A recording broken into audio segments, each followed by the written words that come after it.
Hello, and welcome to School Health Presents Talkin Tech with Dr. Ray. In this episode, we're going to be taking one of the devices that I really like, and that's the BJoy Hand, and talking about how you can use this device in multiple ways.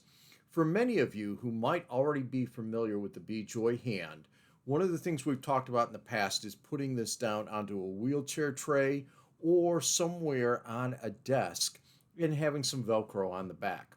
That's one way of doing it, but there's some other things that have come up in practice with multiple individuals that I wanted to make sure I shared with you. For those of you who don't know, the BJoy Hand is a great alternative mouse.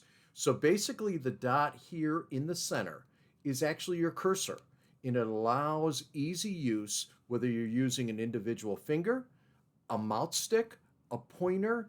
It's got a bit of a grip, so even if you had something like a pen, you'd still be able to move that around. You'd want to make sure that it was Velcroed to a table. The other thing you want to be aware of is that all four of these buttons are programmable. And so what you're able to do then is have left click, right click, maybe a scroll, some other types of actions that you can have all with easy access. It is a USB plug-in, so you'll want to use a USB plug with whatever device you're using. Once you program this, though, it remembers on the inside what the program buttons are, so you're not always worried about having specific software always available. It will work with whatever software you've got, and it operates then like an alternative mouse. How you might want to use it in a differentiated way is this. I have actually had some groups come to me saying, listen, we've got an individual, they're in a wheelchair, but they really don't have the ability to have their hand down in this format. They might have their hand open. Well, that's where you can use this as a palm device. Because again, remember what can be done. You've got that individual and they're in a chair. If they are back with this in their palm, they can use then a mouse stick. They could, if they have the ability to use another finger, actually have then that finger operating the cursor.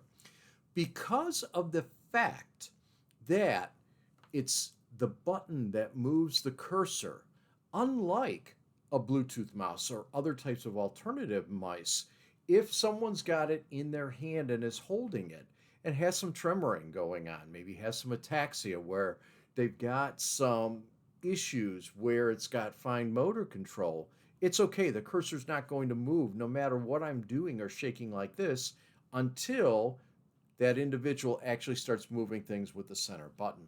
You notice something else that I'm doing here. I'm holding it in this way sideways and using my thumb. I have also seen it with some groups. And maybe you don't have grip here, but if you take a piece of Velcro around the hand, or if you've got a light glove with the fingertips cut out with some Velcro on it, you can stick the Velcro there. Why do I say with the fingertips out? Because sometimes it's easier for an individual to feel the sensation using their fingertips rather than trying to work through a glove. So again, they could be holding on to it in this way and moving their cursor around. I like the fact that this is a multi-purpose type of device. The one limitation is that you are going to be wired up to your device as it's there. But if this is an alternative form of mouse that the individual can use, and they can use it independent of anyone else's input, and they can use it on a regular basis no matter what other issues they may have coming up, then I think it's a very powerful tool for you to consider. So again, this is the BJoy Hand. It's an alternative mouse. The cursor movement's right there and a center button, and there's a lot of different ways you can access it. So I thank you for all that you're doing out there in the field. This and so many other things I do take around with me as I do my travels, so feel free to reach out if you want me to come and visit with you and share some of these great devices that help our individuals become independent. I thank you again for all that you do and look forward to seeing you somewhere down the road.